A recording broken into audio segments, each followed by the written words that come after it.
एक व्यक्ति था। उसके गुरु एक सन्यासी थे। वह व्यक्ति दुनियादारी से ऊब सा गया था। वह अपने गुरु की तरह ही दुनियादारी छोड़कर सन्यासी बना चाहता था। उसने अपने परिवार को यह बात बताई तो सभी ने मना कर दिए, यह कहते हुए कि हम सब आपसे बहुत प्यार करते हैं।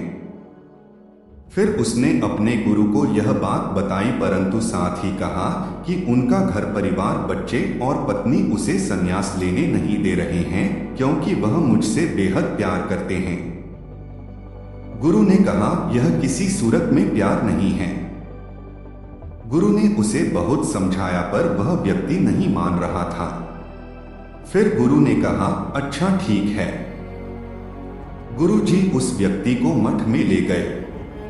इसके बाद गुरु ने उसे योग विद्या सिखाई, जिससे वह अपनी सांसें रोककर मुर्दे जैसी अवस्था में घंटों तक रह सकता था। यह सब सिखाने के बाद गुरु ने उसे एक योजना बताई और उसे घर भेज दिया। दूसरे दिन वह व्यक्ति अपने घर पर मुर्दा पाया गया। परिवार के सारे लोग इकट्ठे हो गए। सभी रो रहे थे, विलाप कर रहे थे। वहीं उसकी पत्नी सबसे ज्यादा दुखी हो रही थी। पूरे घर में कोहराम मच गया था। सभी की आंखें नम थी। वह व्यक्ति मुर्दा अवस्था में था, मगर योग अभ्यास से आसपास के माहौल को महसूस कर सकता था और सुन सकता था। उसे बड़ा सुकून मिला कि उसका परिवार उसे कितना प्यार करते हैं। अंततः उसने संन्यास का इरादा त्यागने का फैसला कर लिया। कुछ ही देर बाद उस व्यक्ति के गुरु वहां पहुंचे। गुरु ने सभी को शांत किया और अपने शिष्य के पड़े शव को देखा। कुछ देर शव को देखने के बाद उसके परिवार वालों को कहा, इस शव में जान फूंका जा सकता है। इस व्यक्ति को मैं अपनी विद्या से जिंदा कर सकता हूं। यह बात सुनकर घर के सभी लोग बहुत खुश हो गए। सभी को एक उम्मीद की किरण नजर आ रही थी। फिर सभी ने उस सन्यासी से कहा, तो आप यह काम जल्द से जल्द करिए। इस पर उस सन्यासी ने कहा, एक समस्या है।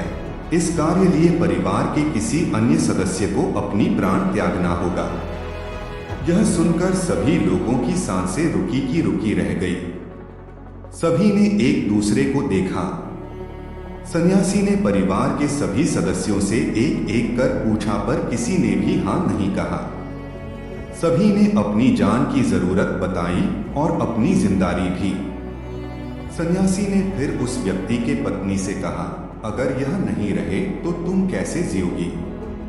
उसकी पत्नी ने तुरंत जवाब दिया, मैं इनके बगैर भी जी लूंगी। गुरु ने उस व्यक्ति के बच्चों से भी यही सवाल किया। उनका भी जवाब नहीं थी। फिर यही सवाल उस व्यक्ति के माता पिता से किया। उनका भी जवाब एक ही था।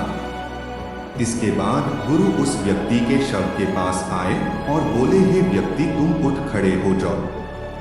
वह व्यक्ति उठकर बैठ गया। फिर उसके गुरु वहां से जाने लगे। उसने अपने गुरु को रोका और गुरु से कहा, मैं भी आपके साथ चलता हूं। अब उस व्यक्ति को समझ में आ गया था कि उसकी जरूरत उसके घर में कितना है।